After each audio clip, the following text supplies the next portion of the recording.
Bien, entonces vamos a hablar un poco sobre, o hacer un repaso, ¿no? Un repaso así rápidamente sobre los elementos principales, sobre todo pues las personas que no van a estar, digamos, acá en la comunidad celebrando como comunidad, entonces que lo vayan a celebrar en su casita, en sus casitas en familia, tengan pues como un repasito de los elementos, eh, digamos, principales en lo que es la conducción del Seder, ¿cierto? El Seder es el orden o la mesa, el orden en el cual se va a celebrar esta cita tan importante. Es de las citas o de las moedín que el Eterno estableció en la Torá, en el libro de Vayikra, capítulo 23, ¿verdad? Tenemos que Shabbat es digamos, es la primera de las santas convocaciones, ¿cierto? El Shabbat. Y da otras celebraciones anuales, otras citas, moedín, citas anuales, convocaciones santas, y entre ellas hay tres en las cuales los hijos de Israel tenían que subir a Jerusalén, los hombres, subir a Jerusalén y adorar allí, celebrar allí. Son la fiesta de Pesach, la celebración de Pesach, la celebración de Shavuot o fiesta de las semanas, y está la celebración también de Sukkot. Entonces, Pesach pues marca el inicio de la liberación, de la redención del pueblo de Israel, la libertad de la esclavitud en la cual estaban sujetos a manos de los egipcios. Lo cual pues ya había sido dicho con mucha antelación a Abraham, ¿verdad? Que el pueblo, su descendencia, iba a morar allí en una tierra extranjera, pero que allí pues iban a ser esclavizados, ¿verdad? Bien, entonces en esta noche del día, al atardecer del día 14, ya cayendo el 14, empezando el día 15, en la noche, el pueblo pues hace una celebración, una conmemoración, ¿verdad?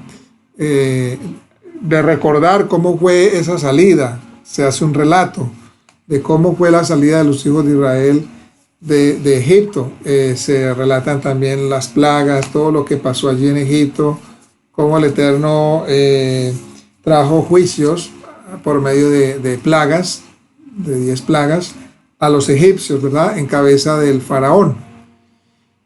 Entonces, a partir de allí, el Eterno le da unas instrucciones a Moshe para que el pueblo pues siguiera conmemorando esta fecha tan importante que marca pues el principio de la redención para el pueblo de Israel. Entonces, como les decía, se hace un seder o un orden, una mesa, ¿sí? En esa noche. El seder pues es el servicio, digámoslo así, un servicio que incluye una comida festiva en la primera noche de Pesach. Hay la costumbre de que en la diáspora se cumplen las primeras 2 noches, ¿cierto? De Pesach, pero pues en la tierra de Israel se cumplía en la primera noche. Discúlpenme un segundito.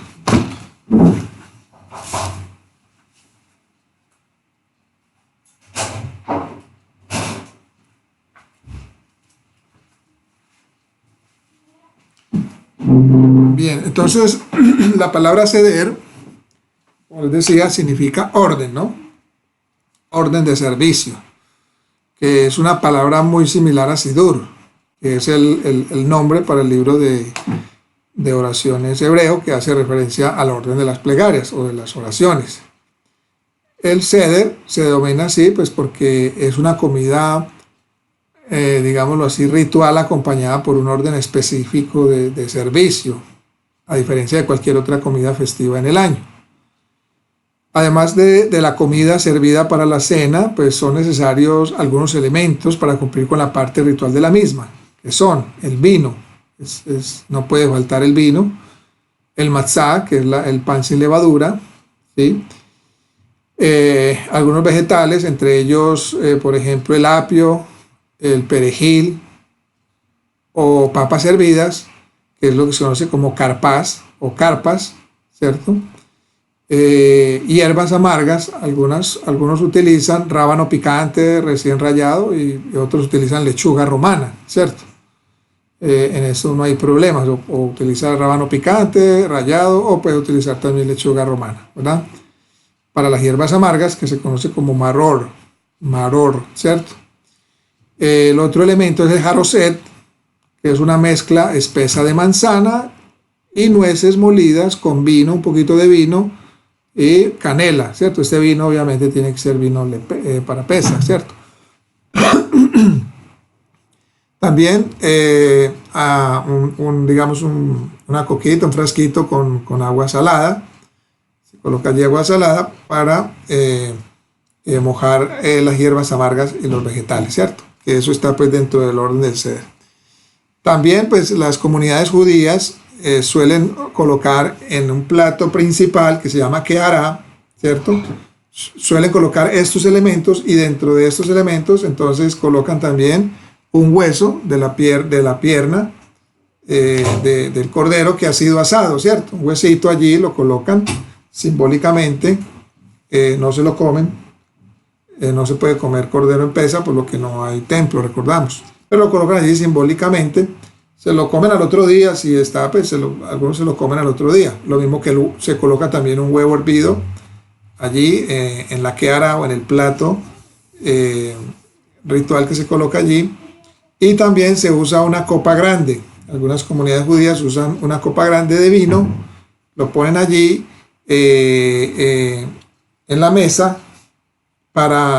Existe la tradición que este es para el profeta Eliyahu, el profeta Elías, que es el que, digamos, vendrá, el que está esperando, el pueblo está esperando para abrir el camino al Mesías.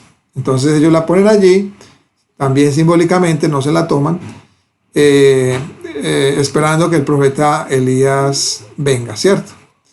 Entonces,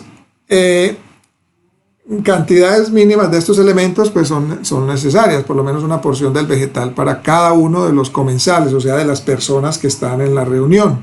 Entonces se compran estos elementos de tal manera que cada persona participante pues pueda comer de ellos, ¿cierto? Así como de las hierbas amargas, ¿no? El jarocet, las 3 matzot para el que preside la mesa, la persona que está presidiendo el seder, tiene 3 matzot, 3, digamos, de estas galletas que ustedes conocen, cuadradas o redondas también pueden ser. Digamos que la forma no es tan trascendental, aunque pues la forma, digamos, más original era la redonda.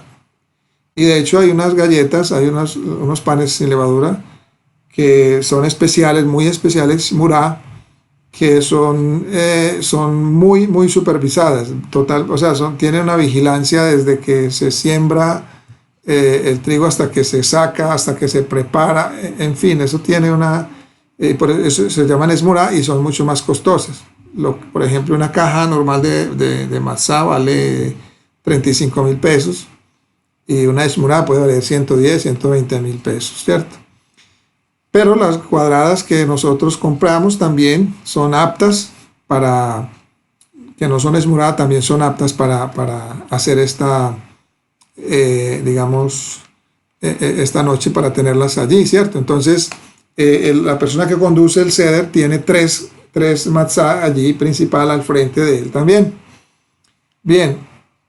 De estas galletas, de la galleta de la mitad, que es la que se parte, pues de allí también se comparte para todas las personas, ¿cierto? Se comparten de a trocito de esa galleta para todas las personas que están allí presentes. También suficiente vino, ¿no? En la tradición o el seder, como se celebra pues en las comunidades judías, es que haya suficiente vino como para llenar la copa de cada persona 4 veces, porque son 4 veces que se hace bendiciones, que hay un orden también para bendecir 4 copas de vino. Y la quinta, que es la copa de Eliyahu, pues que esa sí se deja ahí, no se consume.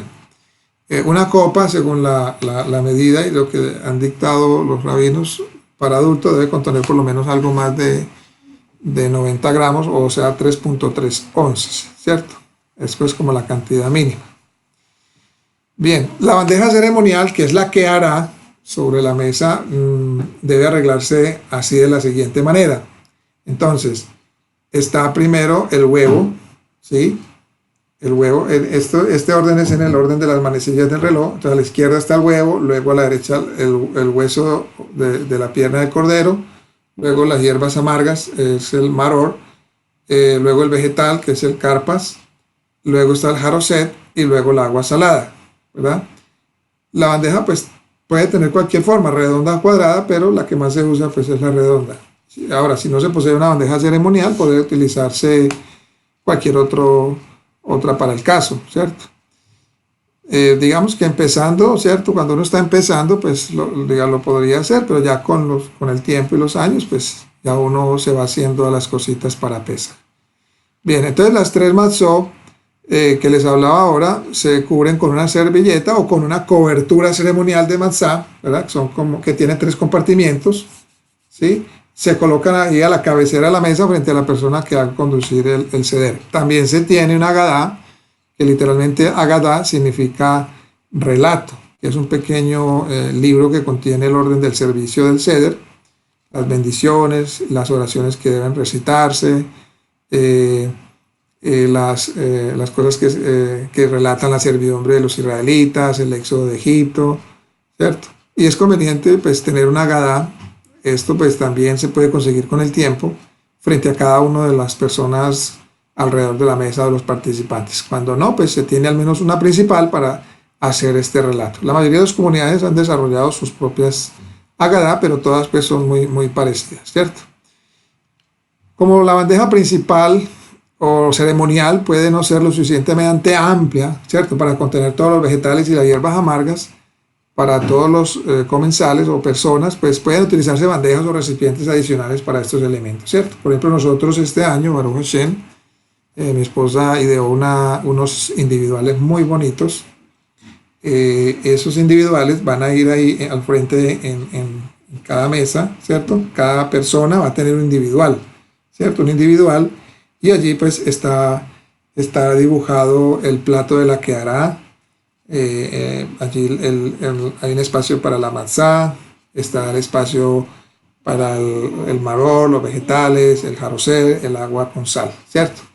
Entonces, porque pues también sale costosito tener digamos que una que hará una bandeja por mesa o por persona, ¿cierto? Entonces, se pueden idear cositas bien bonitas también, como estos individuales que les estoy relatando, ¿verdad? Bien, vamos a ver el significado simbólico de la comida ritual especial, ¿verdad? Porque es muy importante entender, comprender qué es lo que estamos haciendo, por qué lo estamos haciendo, ¿cierto? No hacer las cosas por hacerlas, sino pues tener un entendimiento qué significa cada cosita, ¿cierto? Es muy importante hacer las cosas con buen entendimiento, con su significado, qué significa, por qué se hace así de esta manera, ¿verdad? Para que no hagamos las cosas a ciegas, ¿cierto? Porque sería entonces algo muy mecánico, ¿no? La idea es que tengamos entendimiento de lo que estamos haciendo, ¿cierto? Entonces, el matzá, ¿qué rememora o qué conmemora el matzá? O sea, el pan sin levadura.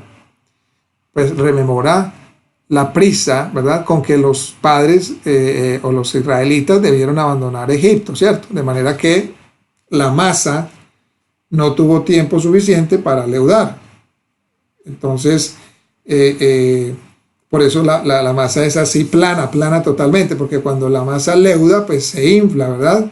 Y eso pues también tiene los significados espirituales, el orgullo, el ego, ¿verdad?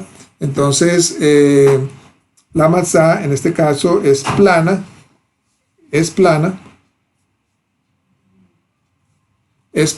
y simboliza la humildad, ¿verdad? También simboliza la humildad, libres de malicia, de mentira, como dice el apóstol Pablo en su carta a los Corintios. Entonces también simboliza la matzá, el pan el pan pobre, digámoslo así, o humilde, que los padres o que los israelitas tuvieron que comer en la tierra de Egipto. Y también rememora pues la ofrenda de Pesach, representada por la masá después de la destrucción del templo de Jerusalén, ¿cierto? El segundo elemento es el vino, o fruto de la vid, o yayin, conocido así en hebreo, que es el símbolo de la alegría y el regocijo, ¿cierto? Las 4 copas que mencionamos ahora, que se sirven durante todo el servicio, durante todo el seder, representan, por decirlo así, como una especie de brindis por las 4 expresiones utilizadas en la Torá. Entonces aquí vamos a ver cuál es el significado de estas 4 copas. Eso tiene un significado, ¿cierto? Eso no está así porque sí, sino que tiene un significado que se ha extraído, se ha inferido, se ha deducido de la Torá.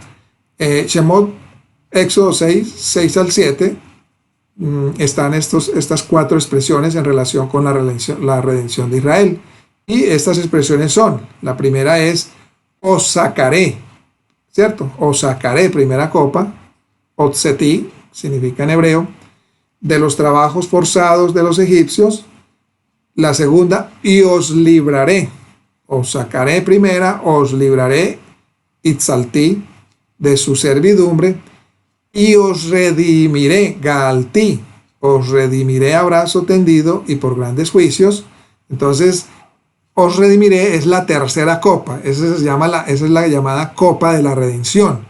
Se dice tradicionalmente que esta copa fue la que cuando el Mesías celebró la Pascua, la Pesaj con sus discípulos, esta tercera copa, la redención, fue cuando él hizo la declaración, ¿cierto? Esta copa representa mi sangre que será derramada, ¿cierto? Allí esa copa, esa tercera copa, que era la copa de la redención, entonces es esta, ¿cierto? Porque Yeshua también celebraba conforme también a la tradición del pueblo de Israel, ¿verdad? Y la cuarta es, y os tomaré, la cactí, por mi pueblo, y os tomaré por mi pueblo, y seré vuestro Elohim. Entonces, estas 4 expresiones que están en Éxodo 6, 7, digamos que están simbolizadas por las 4 copas en el Seder, ¿verdad? Y luego el verso continúa, ¿cierto? El verso siguiente a este continúa y dice, y os introduciré Ebeití, en la tierra que juré dar a Abraham, a Isaac y a Jacob. Y esta quinta expresión, Ebeití, de introduciré, está simbolizada por la quinta copa que no se bebe, que como hablamos ahora es la copa para Eliyahu, ¿cierto? Pero como todavía el pueblo está esperando una redención definitiva, está esperando nuevamente que Eliyahu venga, ¿cierto? A anunciar y a abrir el camino al Mashiach, pues todavía no se bebe, ¿cierto? Entonces, por eso dice, Ebeití, os introduciré en la tierra que juré dar a Abraham, Isaac y Jacob. Entonces, recordemos que esta copa pues se deja allí, no se toma, porque durante las largas centurias o siglos del exilio de Israel, pues el pueblo la considera como una promesa que todavía espera obviamente pues su cumplimiento, ¿cierto? Sin embargo, pues se coloca allí en la mesa y es llamada la copa de Eliyahu o la copa de Elías, ¿cierto? De acuerdo con la tradición, el profeta Elías es el predecesor del Mesías, cuya llegada pues simboliza la reunión de todos los exiliados de las 4 esquinas de la tierra, de los 4 rincones de la tierra, y el restablecimiento de la soberanía del pueblo de Israel sobre la tierra, ¿cierto? Sobre la tierra santa. Entonces, de esta manera, pues la promesa de retornar a la tierra de los antepasados del pueblo de Israel está asociada entonces con el profeta Eliyahu. Muchos judíos, incluso en Israel, adoptaron el punto de vista de algunas autoridades tempranas y tardías que recomiendan beber no 4, sino 5 copas de vino, ¿cierto? En lugar de solamente una copa más a continuación de la oración de agradecimiento después de la comida que se pronuncia con la tercera copa. Entonces se introduce una copa suplementaria en la mitad de la última parte del servicio del Seder. Pero eso es algunas, no todas, ¿cierto? Hay algunas variaciones, unas variantes, pero el común denominador de la celebración o de la conmemoración o del ceder es así como lo estoy relatando: 4 copas y una copa allí que se deja sin beber. Bien, las hierbas amargas, maror, maror.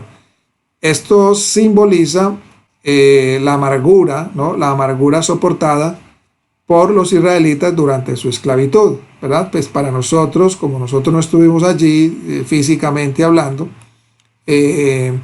digamos que para nosotros, digamos, lo relatamos recordando pues todos estos eventos.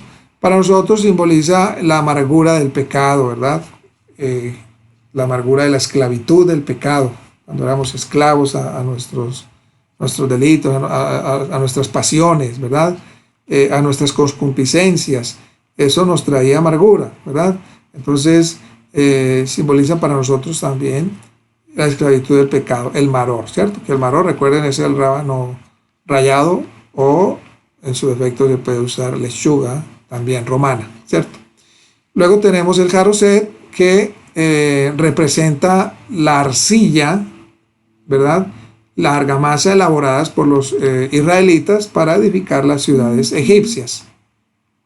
Luego está el agua salada, que representa las lágrimas vertidas por el pueblo de Israel en su desgracia, ¿cierto? El agua salada representa pues las lágrimas del pueblo en su aflicción.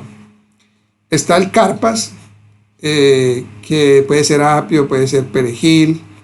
Es una señal de la primavera, de la fructificación y de la esperanza siempre renovada pues en el futuro, ¿no? De que hay un mejor futuro conforme a las promesas que el Eterno ha hecho en su Torah, ¿cierto? Incluso pues si el carpas se sumerge en el agua salada, pues también digamos que es una señal de esos tiempos mejores que vendrán, ¿cierto? Está pues el hueso de pierna y el huevo. Ambos rememoran la destrucción del templo, simbolizando pues respectivamente la ofrenda de Pesach y la ofrenda festiva ofrecidas cuando el templo existía. O sea, el hueso pues digamos que simboliza el sacrificio del cordero de Pesach, y el huevo era una ofrenda festiva que también se ofrecía, ¿verdad? Juntamente con el cordero. Es un sacrificio conocido como Hagwigwah, ¿cierto? Hagwigwah, que era un becerro. Este hueso o pedazo de carne de cordero y el huevo no se comen.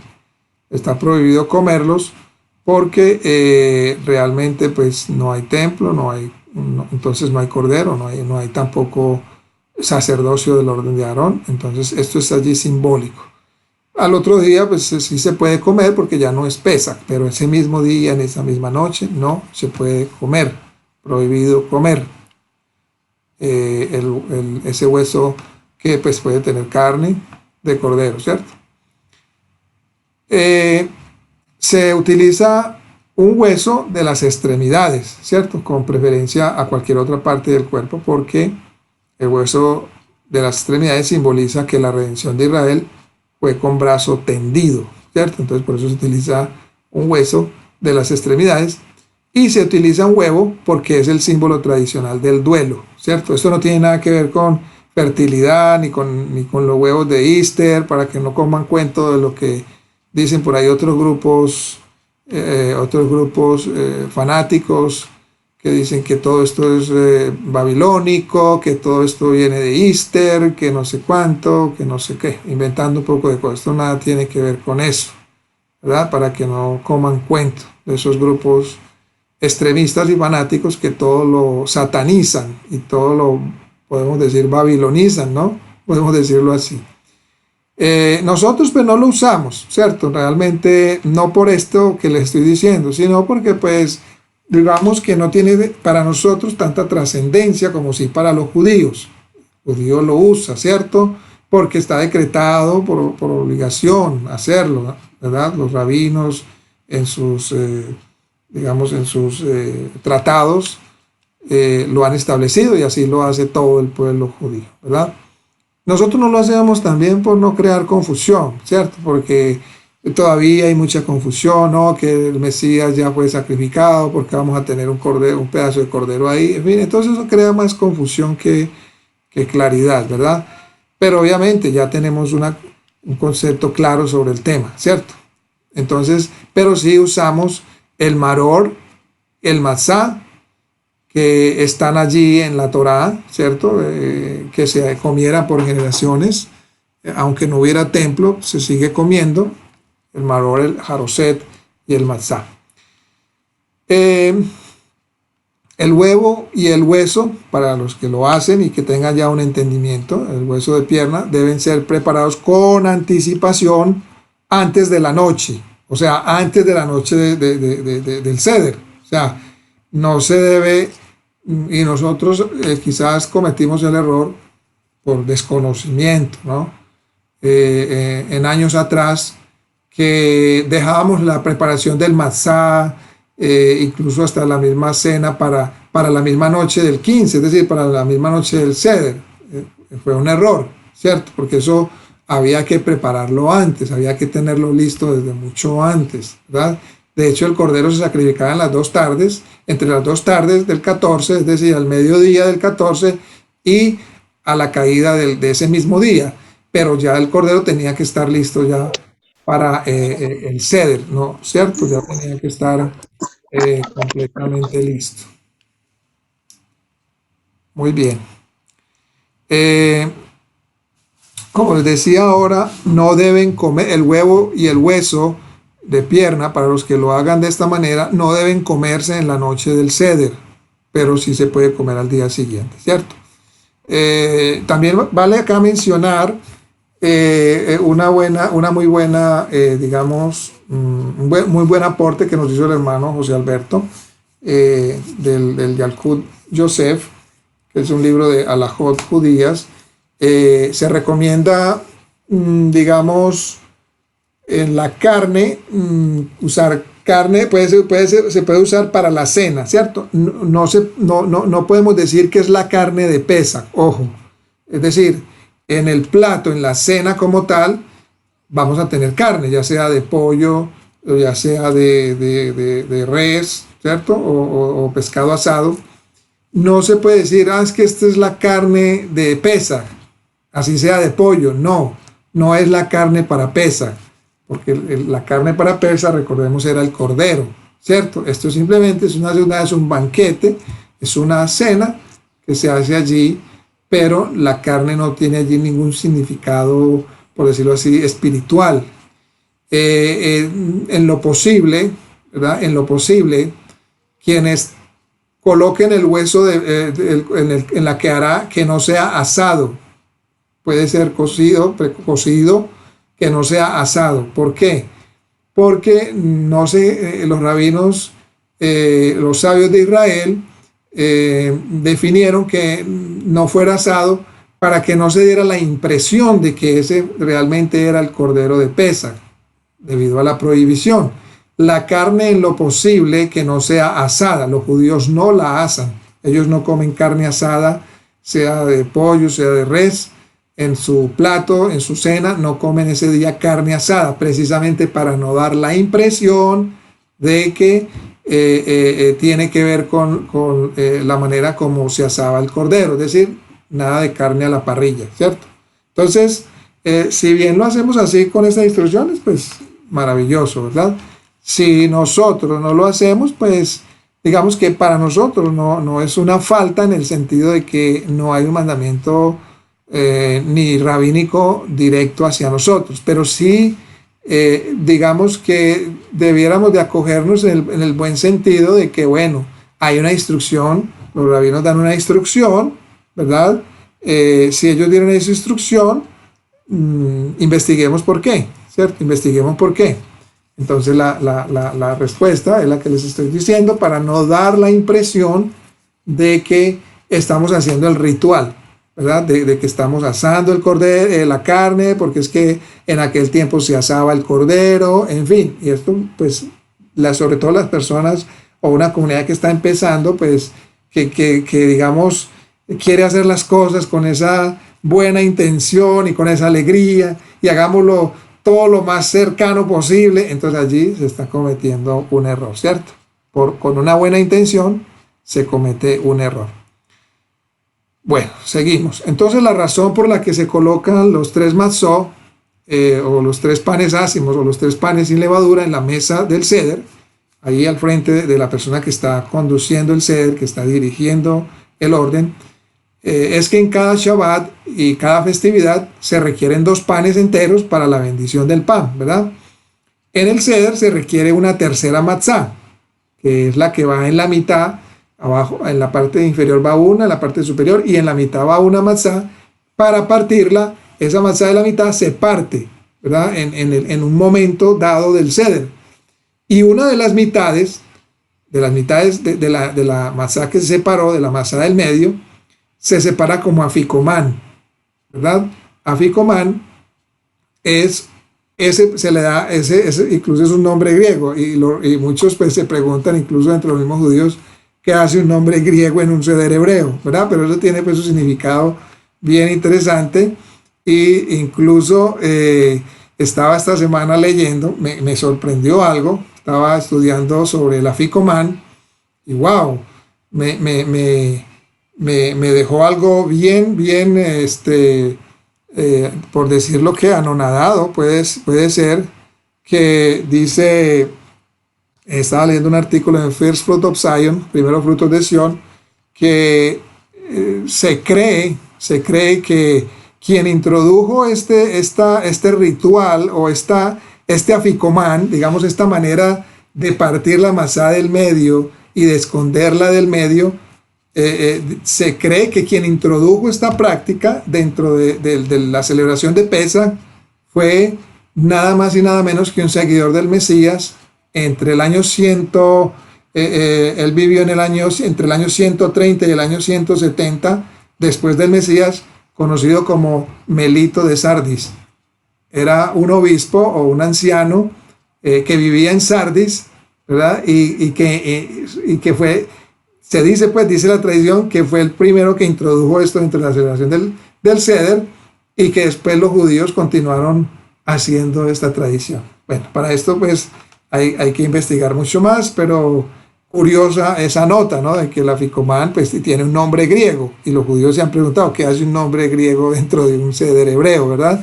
Entonces, el aficomán es esa mitad de la galleta que se parte, con la que se concluye la comida del ceder. Esta se esconde, se envuelve en una servilleta y se esconde, ¿cierto? La esconde una persona para que los niños, después de que termina el ceder, la busquen, ¿cierto? La busquen, y entonces la traen y se reparte como postre para todos los comensales, para todos los participantes, y ahí ya termina la fiesta o la celebración. Después de que se come la ficomán, a lo último ya no se puede comer absolutamente más nada hasta el otro día. Eso es muy importante también tenerlo presente, porque pues también cometimos el error a veces por desconocimiento, y entonces comimos aficomán y seguimos comiendo jarosed y seguimos comiendo de las delicias que se habían preparado esa noche. No, todo esto pues también nos disciplina, nos da disciplina, orden, ¿verdad? Entonces, después de que se reparte el aficomán, a lo último ya es lo último que se come durante esa noche, ¿cierto? Porque con el aficomán pues se concluye la comida del ceder. Para nosotros en el Mesías, esto tiene una simbología bien interesante. Aunque para los judíos las tres matzá representan los tres antepasados, Abraham, Isaac y Jacob, y también es la representación de las tres unidades tribales de Israel que perduran, ¿cierto? Que son el Cohen, Leví e Israel, ¿cierto?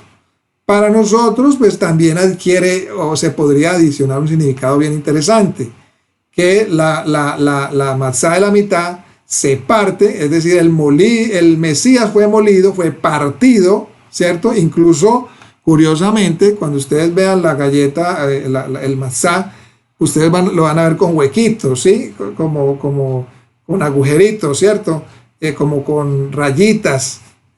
Para nosotros representa, ¿no? las heridas del Mesías, los sufrimientos, las aflicciones también del Mesías, y la masá de la mitad que fue partida es el cuerpo del Mesías que fue partido, ¿verdad? Que fue molido por todos nosotros. La galleta de la mitad,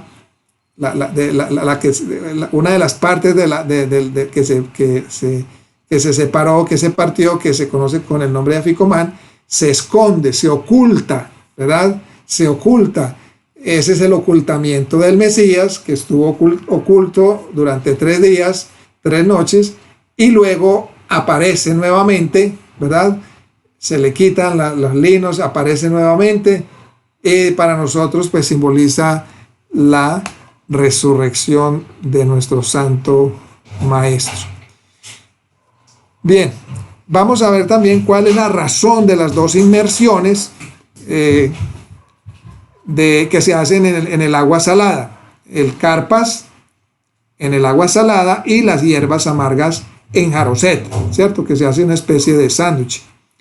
Estas 2 inmersiones del carpas en el agua salada, es decir, el rábano, el perejil o el apio en agua salada, y las hierbas amargas, que puede ser el rábano rallado o la lechuga romana.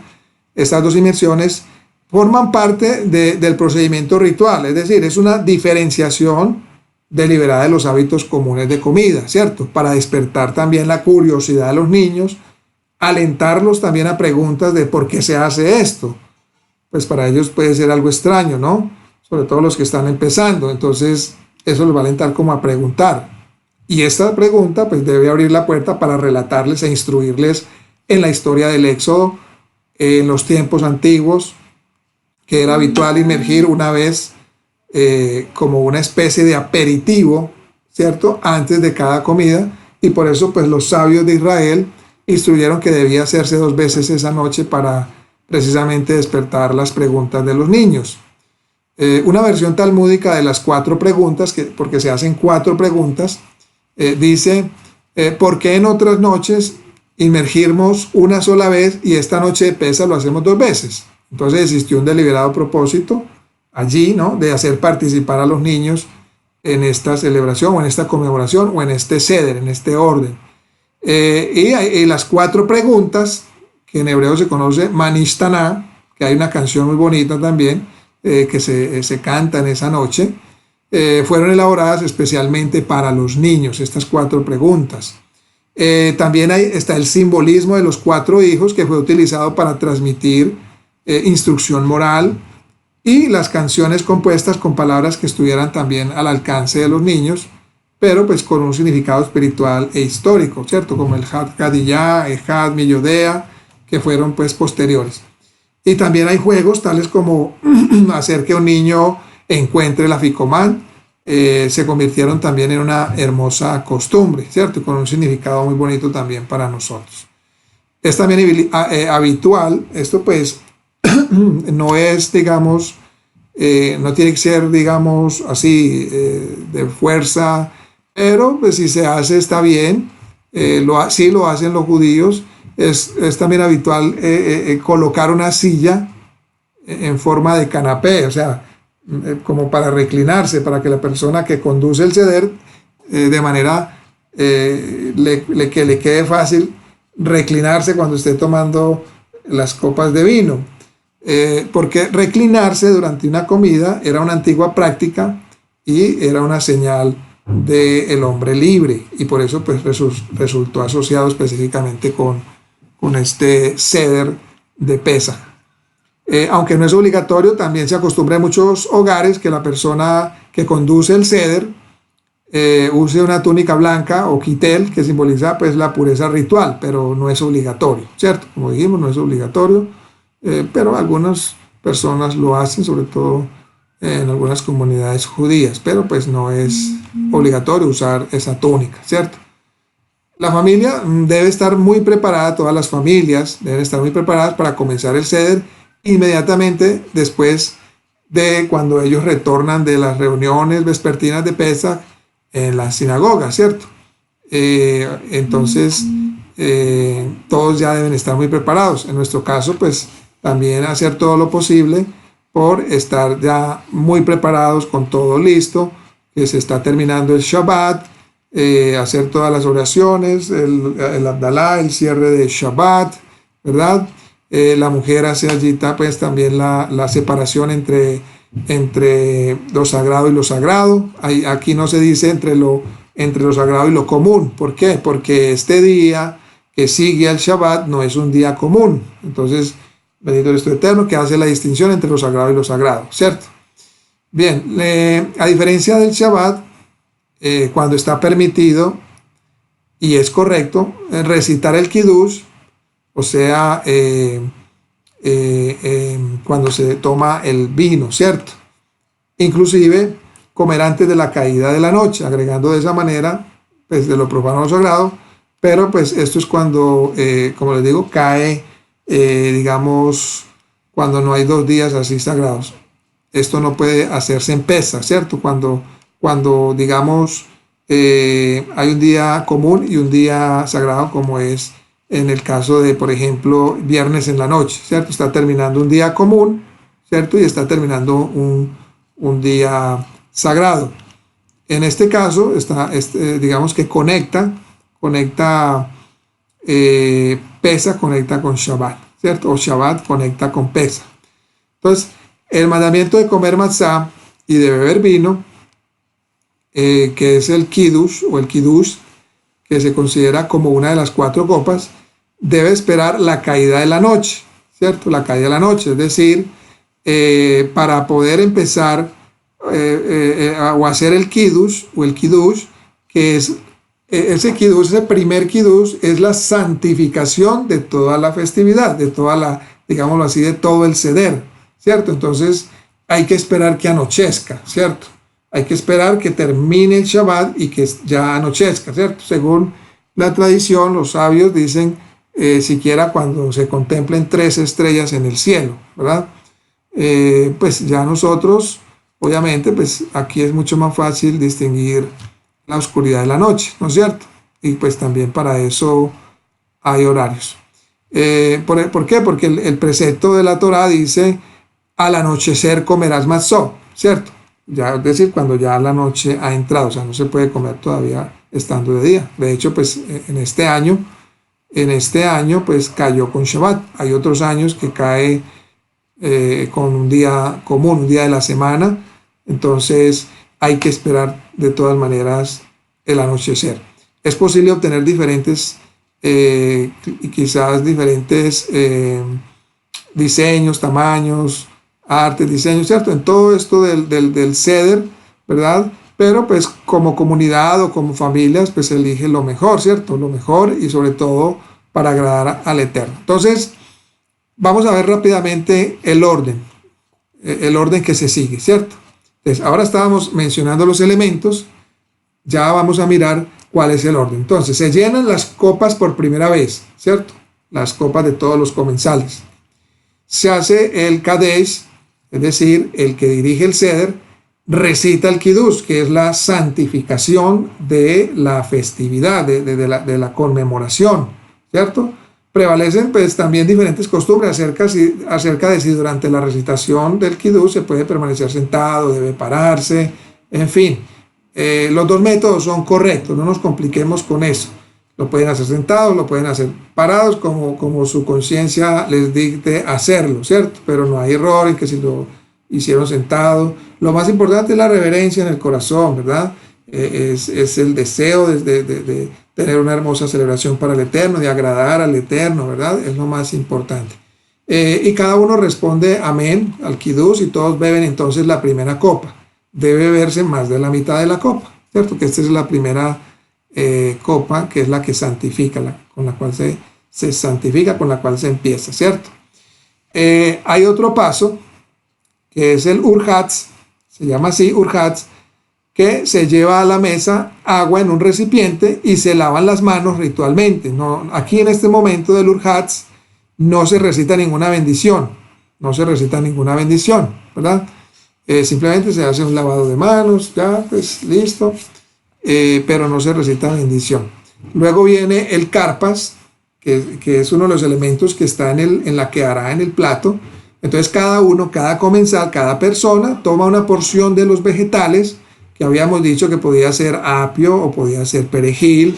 Entonces cada persona, cada individuo, hombre, mujer, niño, toma una porción de ese vegetal, apio o perejil, lo sumerge en el agua salada, ¿verdad?, que está también allí en el plato, ¿cierto?, y recita una bendición. Los judíos dicen, por ejemplo, Baruch atah Adonai Eloheinu melech haolam borei pri adamah. Bendito eres tú, Adonai, nuestro Elohim, Rey del mundo, creador del fruto de la tierra. Nosotros también lo podemos decir. ¿Por qué? Porque esta es una bendición de disfrute, ¿verdad? Digamos que aquí nos está diciendo porque nos has ordenado. No, es una bendición de disfrute como cuando hacemos el amotzi. Bendito eres tú, eterno, nuestro Elohim, Rey del universo, que extraes el pan de la tierra, ¿verdad? Porque el pan de la tierra es para todo el mundo, ¿cierto? Entonces aquí no hay problema, podemos recitar Baruch atah Adonai Eloheinu melech haolam borei pri adamah. Bendito eres tú, Adonai, nuestro Elohim, Rey del mundo, creador del fruto de la tierra.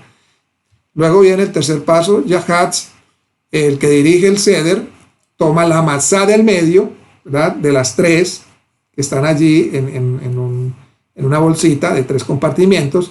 Entonces toma la del medio, la parte en 2, pone de vuelta una mitad donde estaba, o sea, en el compartimento del medio, envuelve la otra parte en una servilleta, ¿cierto? O si tiene también, no sé, alguna tela de lino o algo, la separa como aficomán, ¿cierto? Es decir, como aquella porción que se va a ocultar, ¿cierto?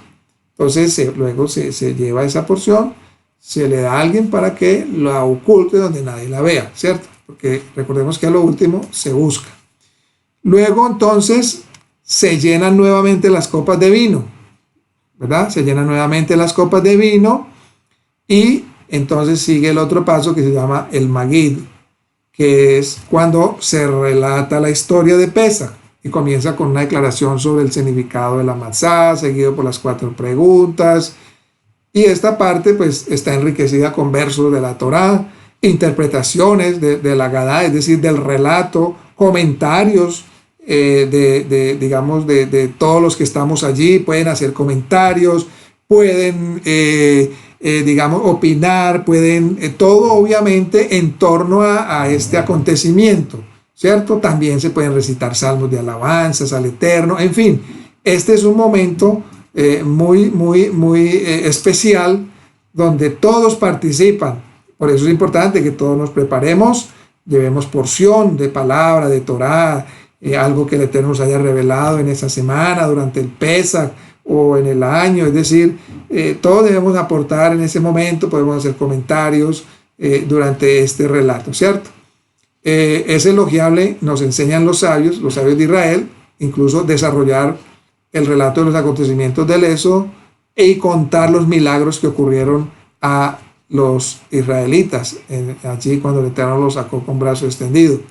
Durante esta parte del servicio, los participantes del Seder incluso pueden interrumpir la lectura del texto para agregar explicaciones adicionales, interpretaciones o conocimientos que pudieran haber conseguido en su estudio propio de la Torá, o que hayan escuchado, o que algo que les haya,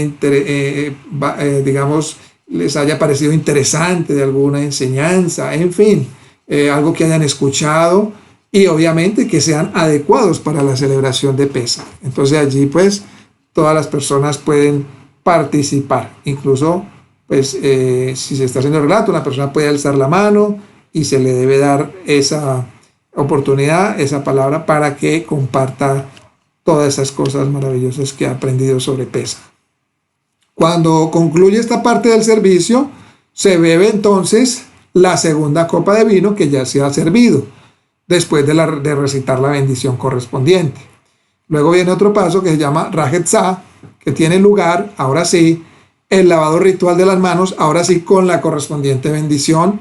Esto puede realizarse haciendo que los participantes, se paren de la mesa para dirigirse a un lugar donde se ha colocado, allí los recipientes o los elementos para el lavado de mano, o bien también se puede pasar el recipiente con agua alrededor de la mesa para que todas las personas, o el lavado de manos se haga pues allí en el mismo lugar sin que haya pues como mucho, digámoslo así, desorden, porque a veces las personas se paran y uno se va para allí, el otro se entretienen, en fin.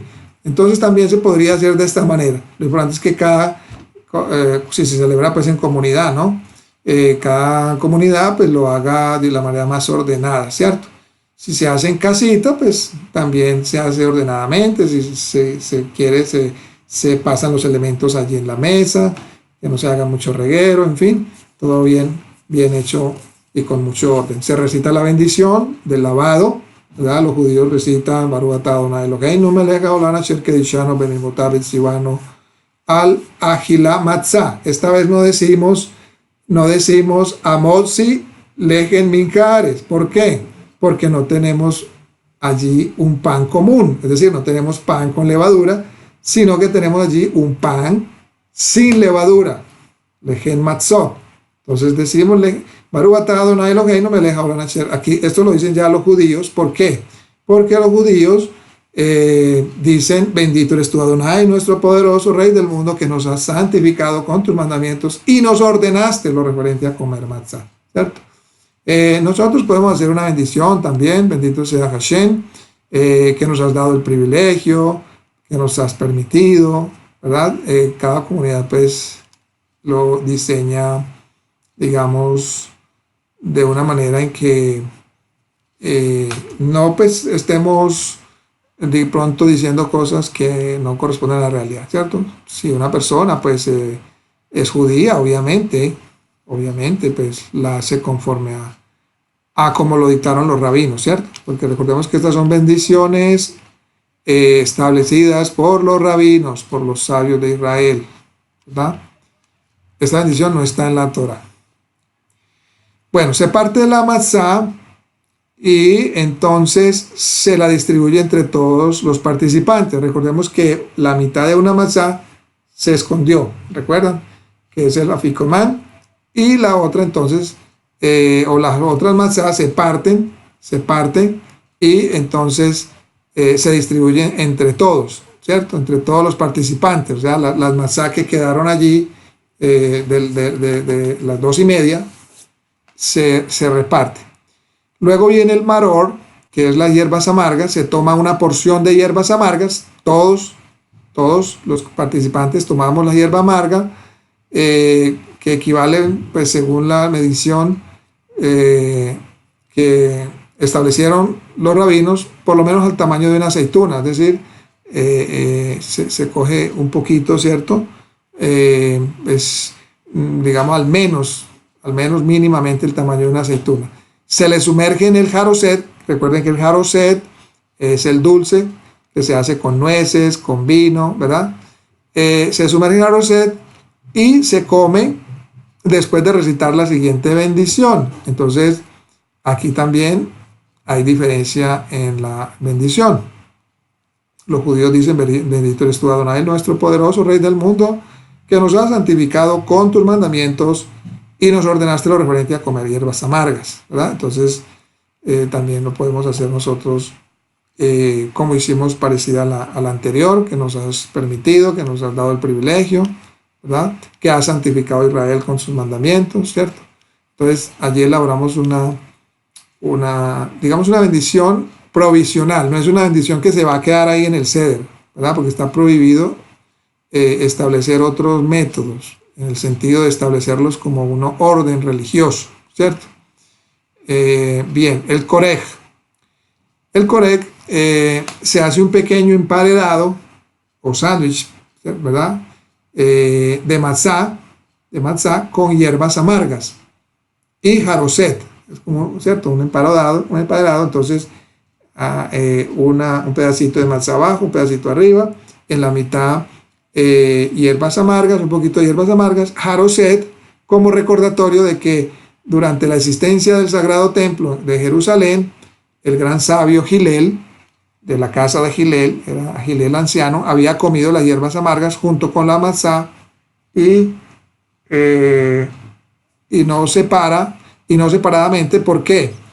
Y no separadamente porque está escrito en el libro de Números 9:11: con pan ácimo y hierbas amargas la comerán, ¿cierto?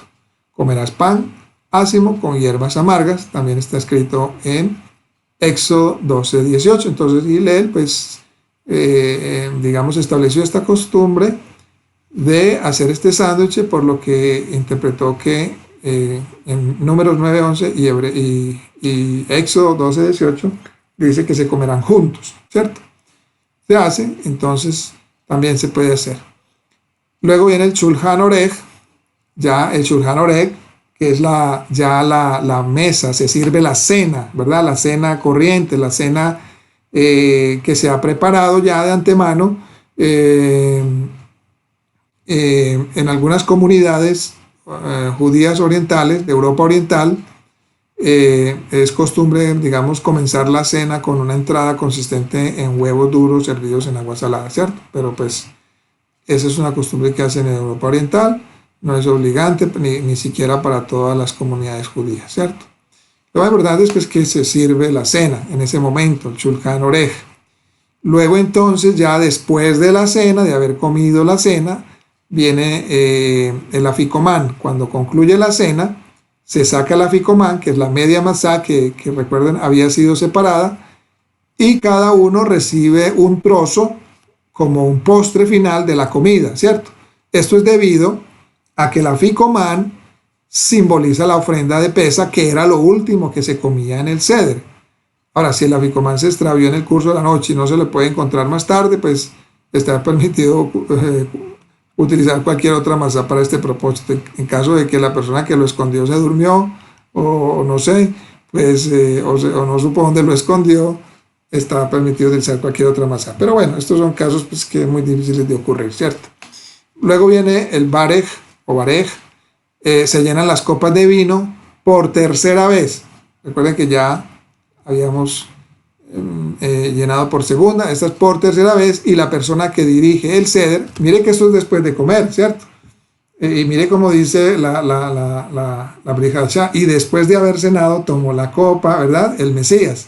Entonces miren cómo el Mesías también guardó estas costumbres, ¿cierto? Y como uno no tenía el conocimiento, no teníamos ese conocimiento de las escrituras, de la vida del Mesías en un contexto judío, pues ignorábamos todas estas cosas y por eso pues se inventaron tantas cosas, que la cena del Señor cada domingo, cada 15 días, cada mes, en fin, una cantidad de cositas que se inventaron allí pues por falta de conocimiento, ¿cierto? Entonces se llenan las copas de vino por tercera vez, la persona que dirige el Seder junto con todos los participantes procede a recitar o cantar la bendición de agradecimiento. Después de las comidas, la acción de gracias concluye con la bendición sobre la tercera copa de vino que entonces se bebe. Recordemos que esta copa de vino es la copa de la redención. Entonces aquí en esta copa, aquí especialmente en esta tercera copa, es donde hacemos memoria de nuestro Mesías, ¿verdad? Conmemoramos su muerte, ¿cierto?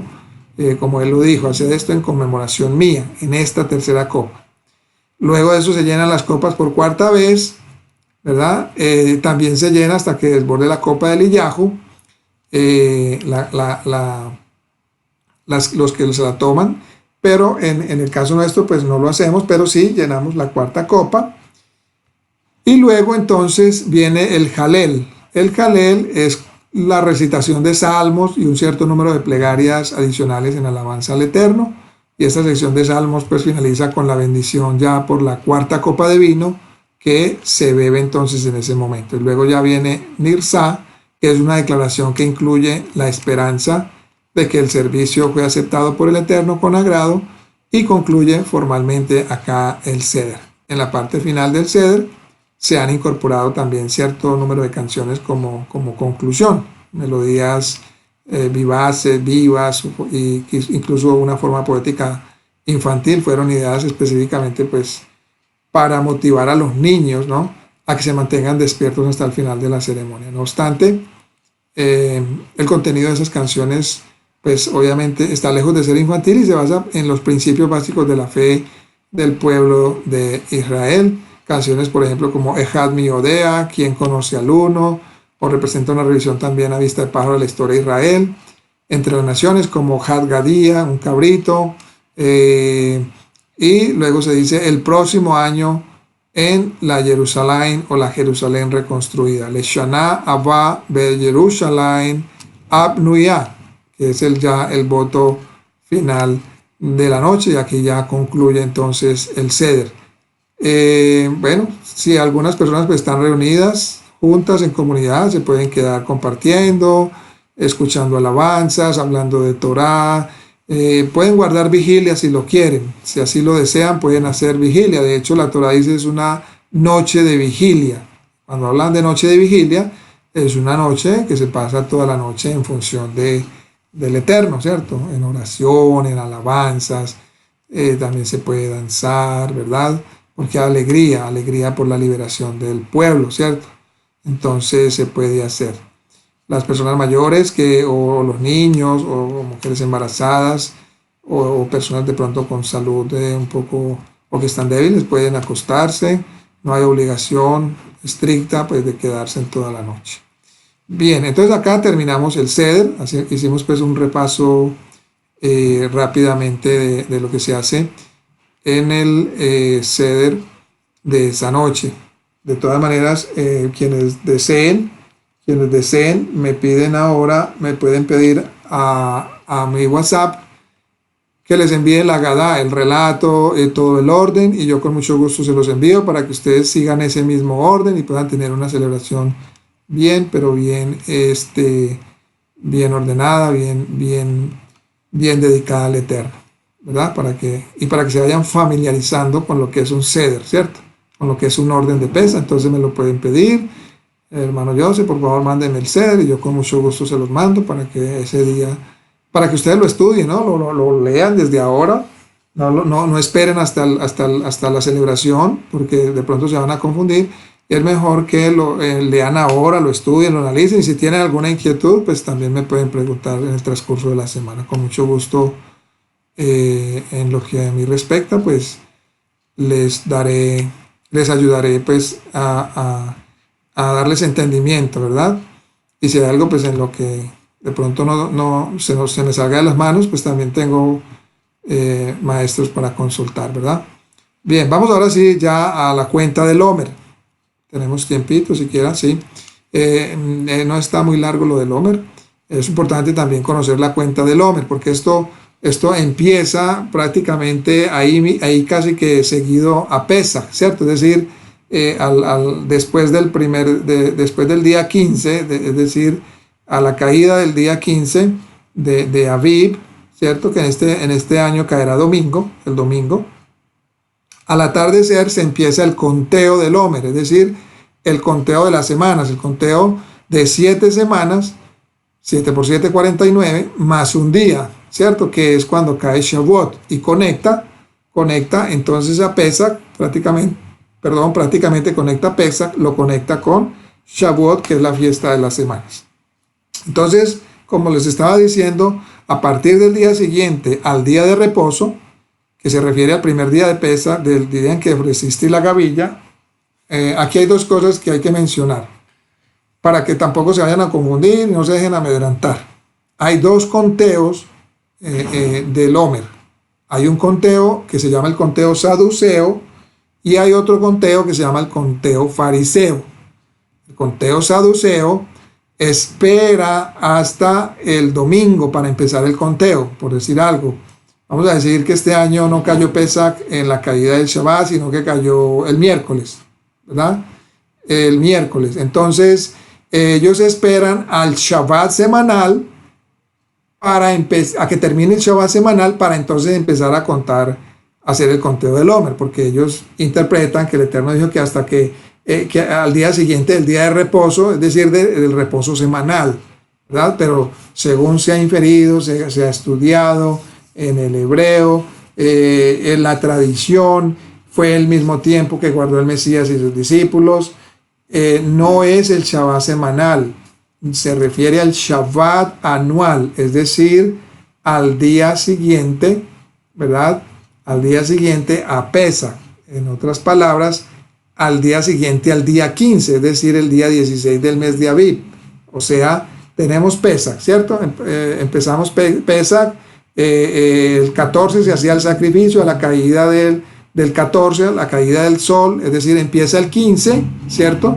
Que es cuando se hace el Seder en la noche del día 15 al otro día, que es el mismo 15, todo el día es día de reposo, primer día de Santa Convocación de la semana de panes sin levadura.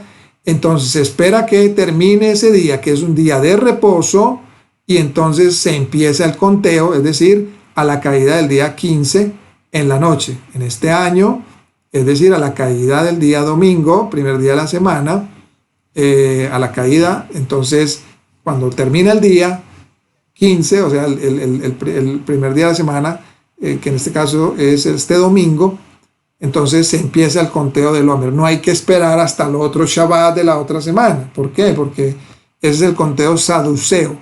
Prevalece el conteo de los fariseos, de los que tenían la cátedra de Moshe, los que se sentaban en la cátedra de Moshe, ¿verdad? Bien importante eso, porque el Mesías le dijo a sus discípulos, los escribas y los fariseos se sientan en la cátedra de Moshe. A ellos, escuchen lo que ellos digan conforme a la Torah de Moshe, ¿cierto?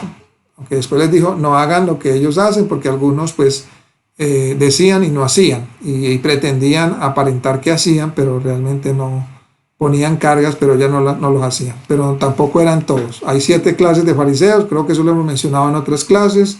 Habían 7 clases de fariseos, para que no metamos a todos los fariseos en una sola bolsa, que todos los fariseos eran malos, perversos, hipócritas. No, habían fariseos muy, muy consagrados, Sadiquín, por ejemplo, Yosef de Arimatea era un fariseo, Nicodemo era un fariseo, y ellos eran amiguísimos de Yeshua.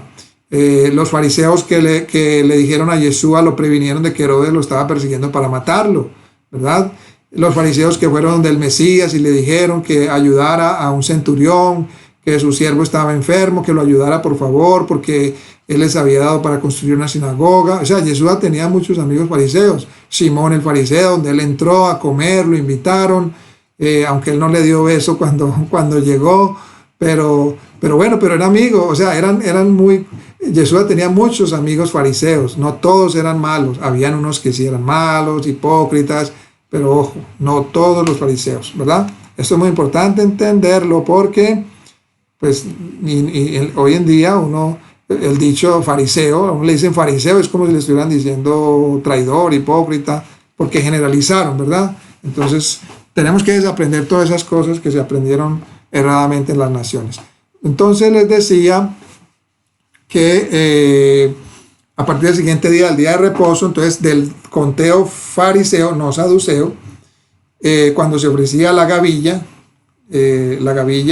o Omer, gavilla significa Omer, por eso se llama el conteo del Omer Reshit, eran las primeras gavillas, lo primero de las espigas de gavilla que maduraban. Entonces digamos el israelita tenía que traerlas y ofrecerlas, se las entregaba al Cohen Gadol y las mecía, ¿cierto? Entonces, a partir de ese conteo, a partir de que se ofrecía la ofrenda de la gavilla, de las primeras gavillas mecidas, entonces empezaban a contar 7 semanas cumplidas. Como dice Vayikra 23, 15 a 16, contaréis así 50 días hasta el día siguiente del 7º día de reposo. Ese mismo día convocaréis la Asamblea Santa, la festividad de Shavuot, es decir, la fiesta de la semana, lo que conocemos como Pentecostés. Dice, y no haréis en él ningún trabajo servil, o sea, en Shavuot, porque Shavuot también es un Shabbat anual. Es un Shabbat anual, es diferente del Shabbat, digamos, semanal, porque en esos Shabbat anuales sí se permite cocinar. No haréis en él ningún trabajo servil, es ley perpetua para vuestros descendientes. Vayikra 23, 21, ¿cierto? Bueno, algo aquí que es bien importante también anotar, porque por error también, pues poníamos cargas más, estábamos poniendo cargas sobre nosotros. Entonces es importante, porque acá se le dice al pueblo de Israel que hasta que no ofreciera esta ofrenda no podía comer granos tostados. Entonces nosotros nos rompíamos el coco, pues como dice el cerebro, bueno, ¿y cuáles granos son? El café se puede, no se puede, el milo, que no sé qué, no. Para nosotros esto no aplica, simple y llanamente porque esto era de la cosecha en Israel, de la cosecha de cebada que se sembraba en Israel. obligatoriamente, era de la cosecha que se recogía o de las espigas que daban o que dan en Israel. Por ejemplo, en Israel, una persona que coseche, ¿verdad? Tiene que abstenerse de hacer esto, ¿cierto? ¿Por qué? Porque es en Israel. Aquí sí el mandamiento es Israel. Entonces nosotros no tenemos ningún problema, porque primero nosotros no sembramos. Ahora, si estuviéramos sembrando, pues bueno, por ahí como que habría pero ni sembramos, ni tenemos siembras de granos, ni de cebada, ni granos tostados, ¿verdad? Y fuera de eso estamos pues fuera de Eretz Israel. Entonces aquí no se vayan digamos, a poner esta molestia, no se vayan a confundir. Esto no es obligatorio fuera de Eretz Israel. Bueno, comenzando entonces con la segunda noche de Pesach, y en cada noche subsiguiente es un deber contar los días por un periodo completo de 7 semanas, 49 días, y el día 50 pues es la importante festividad de Shavuot, literalmente semanas, denominada así en razón pues al cálculo del periodo de 7 semanas que la precede. La festividad o esta celebración se denomina secularmente a veces como Pentecostés, ¿cierto? La mayoría de nosotros pues la conocemos con Pentecostés, ¿cierto? Lo que significa 50º día, 50º día. El propósito del cálculo parece ser, entonces aquí vamos a ver por qué se hace este conteo.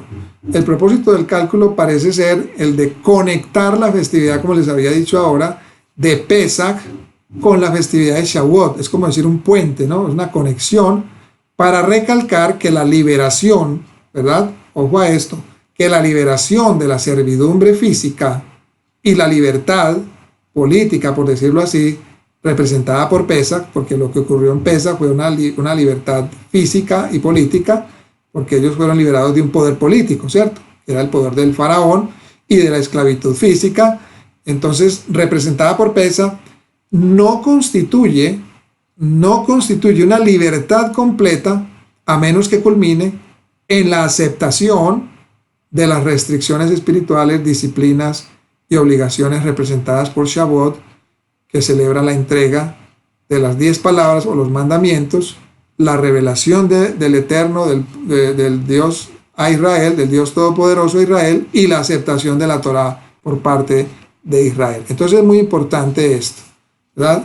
Debe haber libertad física y debe haber libertad espiritual. Esta libertad espiritual, contrario a lo que nos enseñaron, ¿verdad? No es que podemos hacer lo que queramos, no. La libertad espiritual viene a través de límites, a través de que el Eterno nos empieza a revelar unos límites claros y definidos en qué área y hasta dónde nos podemos mover, ¿verdad? Hasta, como dice un dicho muy, muy sabio, ¿no? Mi libertad, ¿verdad? Termina, creo que es así que dice, mi libertad termina donde empieza la tuya, es decir, o mi límite es hasta donde empiezan los tuyos, ¿cierto? Hasta donde empieza tu espacio, hasta ahí termina mi libertad, mi límite, ¿cierto? Hasta allí me tengo yo que delimitar, ¿cierto? Entonces, no hay libertad completa si no hay libertad física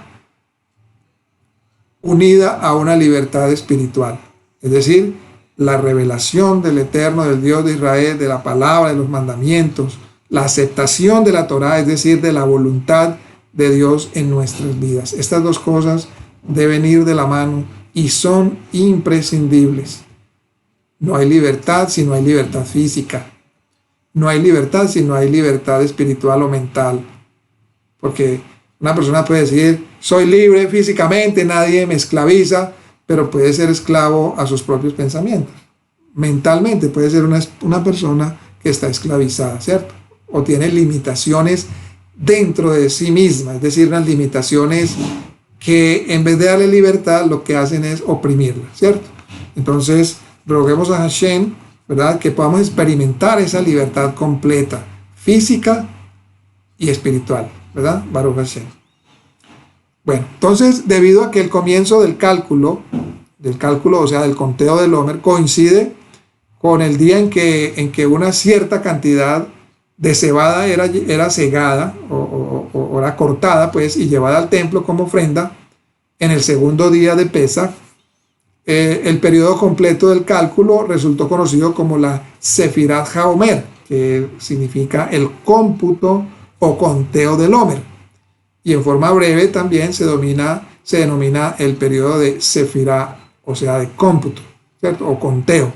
Entonces el cómputo en sí se realiza en una forma simple, sencilla, cada anochecer, ojo, esto se realiza cada anochecer, es decir, se empieza, o en este año se empezará el domingo en la noche, se empieza con la recitación de una bendición. El pueblo judío la hace de la siguiente manera: Baruch atah Adonai Eloheinu melech haolam asher kedishanu mitzvotav vetzivanu al Sefirá HaOmer. Bendito eres tú, Adonai, nuestro poderoso Rey del mundo, que nos has santificado con tus preceptos y nos ordenaste lo que se refiere al cómputo del Omer, ¿verdad? Entonces, aquí nosotros podemos hacer una variante: bendito eres tú, eterno, nuestro poderoso Rey del mundo, que nos ha apartado en la ofrenda del cuerpo presentada por el Mesías una vez y para siempre, nos has permitido, nos has dado el privilegio en lo que se refiere al conteo del Omer, ¿verdad? Luego se menciona el número del día y el número equivalente de semanas y días que representa. Por ejemplo, después de la bendición decimos, vamos a decir que vamos en el día quinto, entonces decimos, hoy son 5 días del Omer. Cuando llevamos más de una semana podemos decir, hoy son 14 días, que son 2 semanas del Omer, ¿ya? O por ejemplo, si vamos ya en el día 30, hoy son 30 días, que son 4 semanas y 2 días del Omer, y así sucesivamente, ¿cierto? También, si desean, pues yo les puedo mandar el conteo del Omer para que ustedes también se vayan familiarizando con ellos. Me escriben, pues, si lo llegaran a necesitar. Si una noche una persona se olvida de contar, puede hacerlo al día siguiente, pero pues sin recitar bendición, y en las noches subsiguientes ya es posible seguir la cuenta con la bendición, ¿cierto? Entonces, si una persona olvida de contar, puede hacerlo al día siguiente, pero sin recitar la bendición. Es decir, por ejemplo, el día del Omer, ahorita en la noche, supongamos que era el día 2 y alguien se le olvidó contarlo, llegó muy tarde, estaba muy ocupado, en fin, cualquier cosa le pudo haber pasado. Entonces la puede recitar mañana en la mañana, pero sin la bendición. Y ya mañana en la noche, ya en la calle de la noche, retoma el día tercero ya con bendición, ¿verdad? Recuerden la bendición, hacer la diferencia, muy importante. Sin embargo, si una persona se salteó un día entero o más en el cálculo, puede seguir contando hasta el final del periodo exigido, pero sin recitar la bendición, ¿verdad? Si la persona está en una reunión, por decir algo, donde están recitando, esa persona simplemente dice amén a la bendición recitada, pero no recita la bendición, porque ya se saltó un día entero. Por decir algo, hoy en la noche debía hacer el conteo del Omer y se le olvidó y no la hizo mañana, y pasado mañana se acordó, entonces, y quiere volver a retomar, lo puede hacer, pero sin bendición. Y si escucha, y si está, por ejemplo, congregacionalmente reunido, entonces, y escúchala, entonces no la repite, sino que simplemente dice amén a la bendición. Si una persona no contó aún formalmente el Omer y el sol ya se puso, ¿verdad? Esta persona no debe mencionar el número del día que se debe contar si se le pregunta qué día del Omer contamos esta noche, debido a que, contestando la pregunta, pues la persona declara su cálculo y ya no puede recitar la bendición esa noche, que como todas las bendiciones, pues se recita antes de ejecutar el acto. Y como respuesta a tales preguntas, pues la persona debe mencionar el número que se contó el día anterior, y de esta manera responde indirectamente la pregunta. Entonces, si hoy es el quinto día, entonces la persona dice, no, el cuarto día, ayer era el cuarto día, ¿cierto? Ayer era el cuarto día, entonces la persona que le preguntó, pues se va a dar cuenta que hoy es el quinto día, ¿verdad? Los viernes en la noche, en la reunión, en las reuniones o en casa, se cuenta el Omer después del recitado del Kiddush. Esto es cuando cae viernes y pues está entrando Shabbat, no hacemos el conteo del Omer antes, sino cuando ya después del Kiddush, es decir, de la recitación del Kiddush, que es la santificación, que es la copa, recuerden, la copa de vino, allí. Entonces después de esto se hace el conteo. Los sábados en la noche, cuando cae el Shabbat, ¿verdad? El Omer se cuenta antes de la Abdalá, o sea, antes de la separación de lo cados y lo profano. El razonamiento que justifica este orden de prioridades, pues es el anhelo de santificar el Shabbat tan pronto como sea posible y de posponer la partida del mismo, simbolizada por la Abdalá, ¿cierto? Tanto como sea posible, inclusive si es cuestión de otros pocos minutos. Se dice que durante un periodo de 33 días del conteo de la Sefirá, esto lo hace, digamos que este día, el día 33avo del conteo, los judíos hacen, digamos, un acto especial, porque en ese día se dice que perecieron miles de discípulos del Rabí Akiva, que era un rabino muy importante del pueblo judío. Él vivió creo que en el siglo II, después del Mesías, y que en ese día 33avo murieron miles de discípulos de Rabí Akiva en una plaga, en el siglo II de la era común. Desde entonces, durante 33 días del periodo del conteo, se observa pues un duelo parcial, ¿cierto? El pueblo judío celebra este duelo parcial. No se realizan bodas en ese día. El pueblo judío no realizan bodas, ni se cortan el cabello, están prohibidas las fiestas, las cenas con música. Y estas restricciones se levantan en los días festivos especiales como Lag BaOmer y Yom Jerusalén, ¿cierto? Pero pues para nosotros no tiene, digamos, mucha, en el sentido de que pues, no vamos a dejar de realizar una boda, o por ejemplo cortarnos el cabello, en fin. El que lo quiera hacer en esa unidad lo puede hacer, no hay problema. Y si no lo hace, pues no, tampoco está pecando, ni tampoco está desuniendo ni dividiendo, ¿cierto?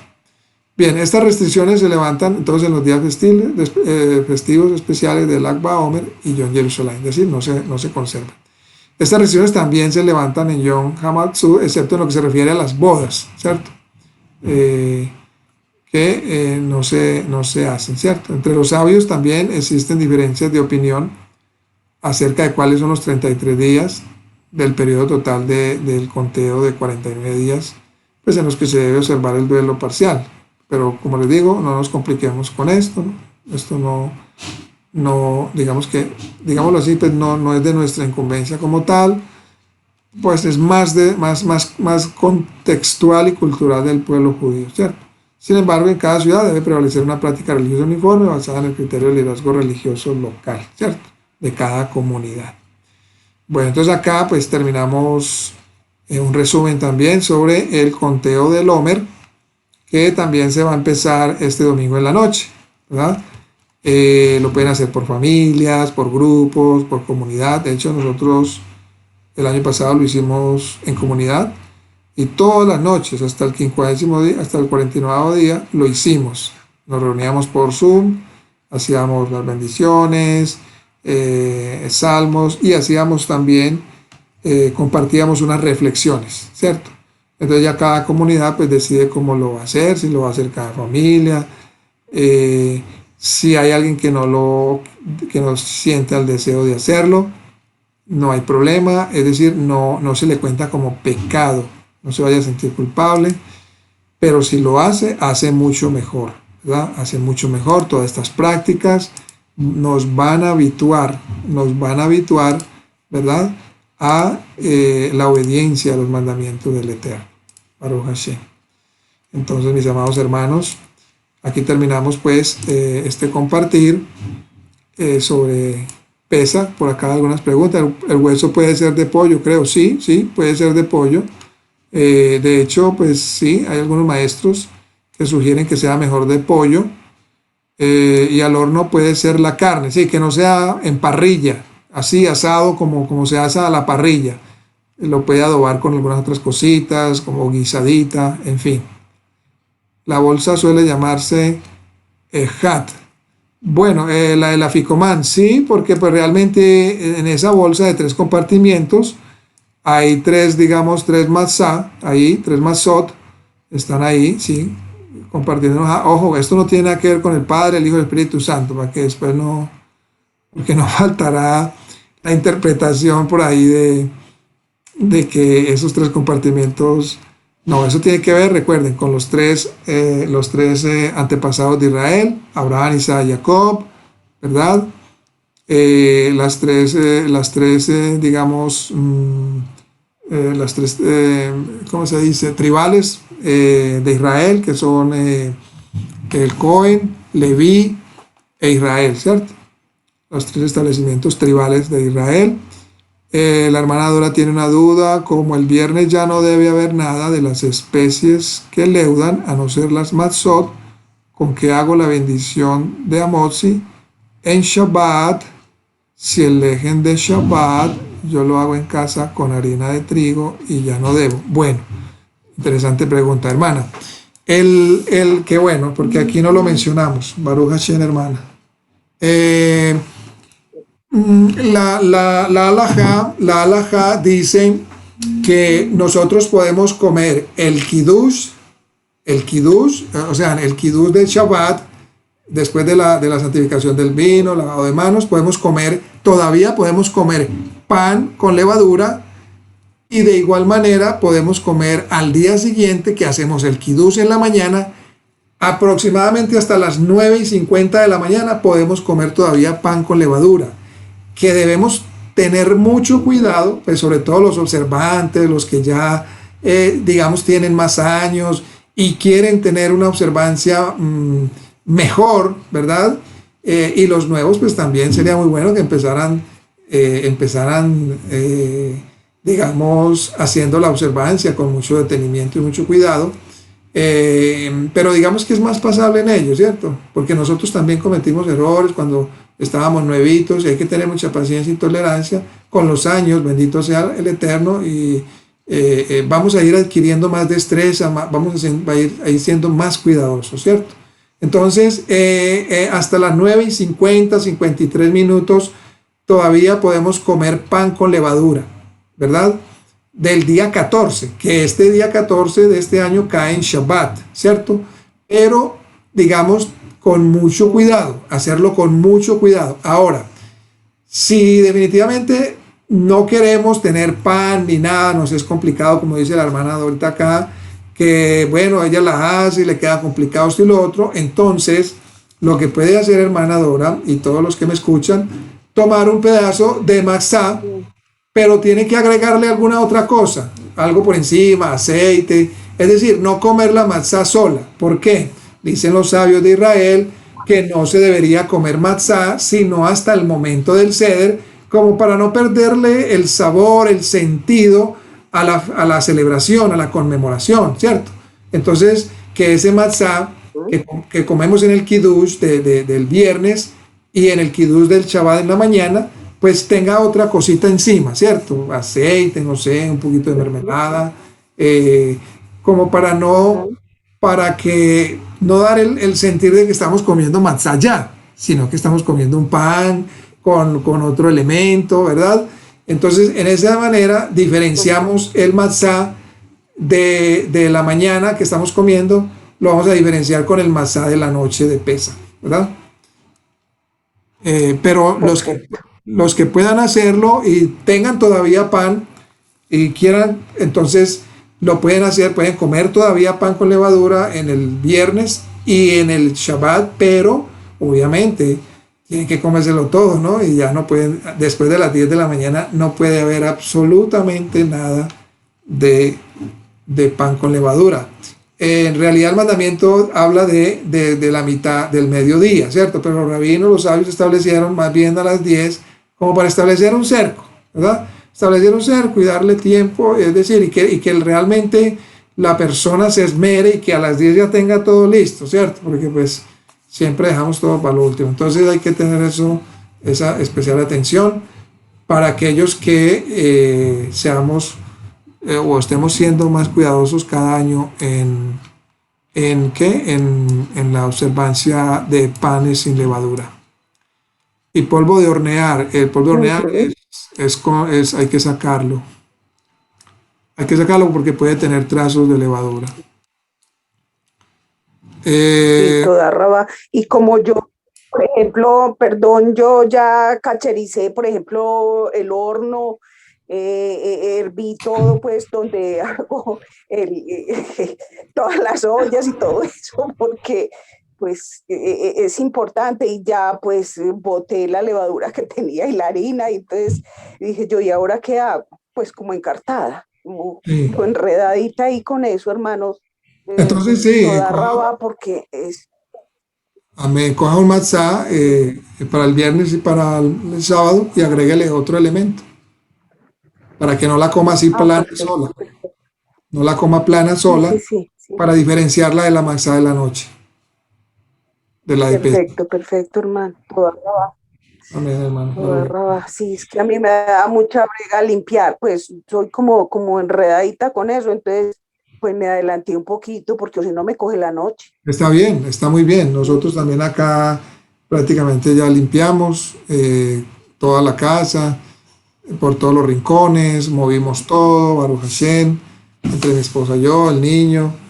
Y esto, pues, los que tienen niños, pues es muy bueno involucrar a los niños en estas actividades claro, tan bonitas. Y la entonces, importancia pues de que el muchachito no se vaya a comer a las sí, habitaciones porque lo obliga a uno. Yo por lo menos mínimo volteo la cocina, pues lo otro no, si no alcanzo, pues bueno, pero cuando hay niños que ellos sí se van a ver televisión y a comer, pues sí, lején y algo en otra parte, entonces es necesario, pero uno pues al menos la cocina, voltearla al revés. correcto. Sí, no, Baruch Exactamente. sí, Digamos, en las costumbres judías, en la halajá judía, hay, digamos, preceptos más estrictos, ¿no? Por ejemplo, los que mencionaba la hermana, que es cacherizar toda la loza, todos los platos, porque pues los platos pueden, incluso y cosas de madera, pueden tener trazos de levadura, ¿cierto? Entonces se cacheriza. Cacherizarlo es pasarlos por un proceso que se llama escaldeo, que es con agua caliente, ¿verdad? Para que salga todo trazo. Las ollas se escaldean con fuego, ¿verdad? Es un proceso. Las personas que pueden hacerlo pues tienen la manera económica, pues cada año o digamos que tienen una vajilla única y especialmente para Pesach, no la utilizan durante todo el año, no la utilizan sino solamente para Pesach, ¿verdad? Entonces, pues esta es una práctica que se adquiere con el pasar del tiempo y de los años, a medida que se le va tomando sentido a la celebración, ¿verdad? Al tema de por qué no debemos dejar nada de levadura. Eh, y la levadura, pues, no solamente tiene que ver con lo físico, sino también con lo espiritual, ¿cierto? Recordemos que hay varias clases de levadura, hipocresía, estaba la levadura de los fariseos, la levadura de los herodianos, la levadura de las falsas doctrinas, la levadura de la hipocresía, ¿verdad? Entonces, todas estas cosas a nivel espiritual, la levadura del pecado, ¿no? Que había en Corintios, por eso dice el apóstol Pablo, límpiense de toda levadura, ¿verdad? Allí había pecado, había inmoralidad sexual, todo eso hace parte de la levadura en nosotros, ¿cierto? Entonces tenemos que limpiarnos de todo tipo de levadura, pues tanto física como espiritual, y todo, pues la física apunta, ¿no? A estos principios espirituales. Entonces, en la medida que nos esforcemos en hacer lo físico con la plena conciencia de lo que esto representa, pues también nos vamos a ir esforzando más y más, ¿verdad? En cuanto a la levadura espiritual, que es más difícil, diría yo, es más difícil. La gente a veces se queja, no, que eso es de la ley, que no se cuenta, que eso son... Pero hombre, más difícil que sacar la levadura de nuestro interior, no, pues yo digo, es mucho más difícil que sacar la levadura externa, ¿cierto? Entonces una cosa nos puede habituar y nos puede ayudar a la otra, ¿cierto? Baruch Hashem. ¿Qué más preguntas hay? Entonces, cacherizar, el que no pueda cacherizar, no se preocupe, si es su primer, segundo añito, no se preocupe, lave bien los platitos, revíselos, eso sí, que no tenga nada de trozo de levadura, ya más adelante en el otro año podrá cacherizar o comprar una vajilla nueva, dejarla especialmente para pesa. Todo esto lo vamos a ir adquiriendo con el paso de los años. Baruch Hashem. Tampoco puedes discriminar al que no lo hace, ¿verdad? Tenemos que ser muy cuidadosos en eso. Ayudar, por el contrario, a, a que si alguien lo quiere practicar, lo quiere hacer, lo podemos ayudar, instruir. Ese es el principio, ¿cierto? Muy bien, amados hermanos. Bueno, se me había olvidado rápidamente, hermanos. Qué pena tomarles otro poquito de tiempo. También hay una tradición muy bonita, que es la búsqueda, ¿no? La búsqueda del jamés, de la levadura. Entonces, eso se hace en la noche de este año. Este año se va a hacer en la noche del jueves, ¿cierto? Se hace en la noche del jueves, porque como pesa, pues prácticamente está ahí pegado de Shabbat, entonces se hace el jueves para no hacerlo, porque no se debe hacer en Shabbat, es decir, a la caída del viernes, ¿cierto? A la caída del viernes, que ya es Shabbat, esto no se puede hacer, ni se puede quemar al otro día tampoco el jamés que se encuentra.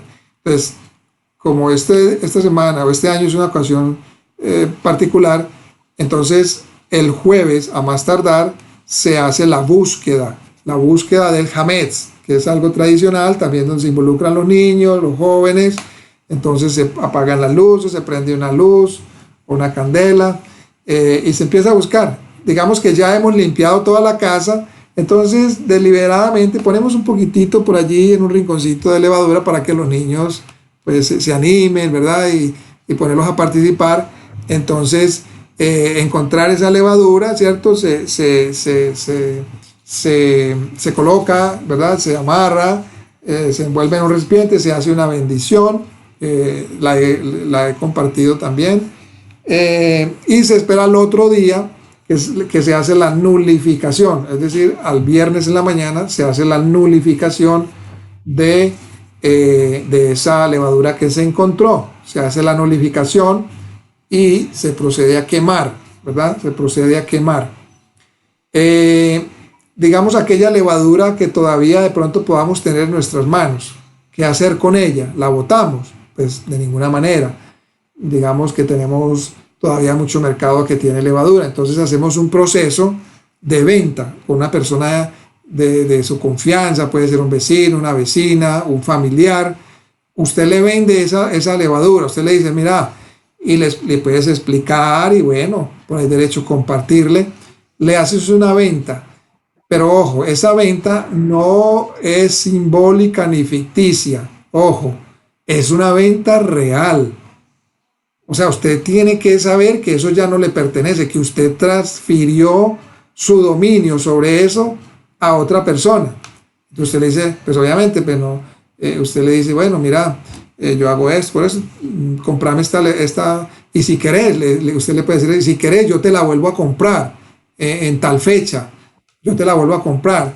Y esa persona, ojo, no se la debe vender por lo mismo, por decir algo, si se la vendió por, vamos a decir, por 1.000 pesos, un ejemplo, no se la va a vender por los 1.000 pesos. Esa persona, para que allí se haya configurado una venta real, la tiene que vender con ganancia y usted tiene que estar dispuesto a pagar la diferencia. Ah, no, sabes que te la va a vender en 1.500. Bueno, listo, tener 1.500, ¿cierto? Ahí se configuró una venta real, no puede ser ni ficticia ni simbólica. Es mejor regalarla a una persona necesitada, ¿verdad? Si de pronto pues no encuentras con quién hacerlo o realmente pues no quieres pagar más por ella, entonces es mejor que la regales. La dones a una persona, puede ser incluso no creyente que tenga necesidad, y después compras lo que vendiste, ¿cierto? Bueno, amados hermanos, ¿hay alguna otra pregunta? ¿Todo está claro? Si hay alguna inquietud, me escriben. Me pueden escribir para lo que necesiten. Si necesitan el CD, la Agadá, se las envío. El conteo del Homer también se los puedo enviar para que las tengan allí. Bueno.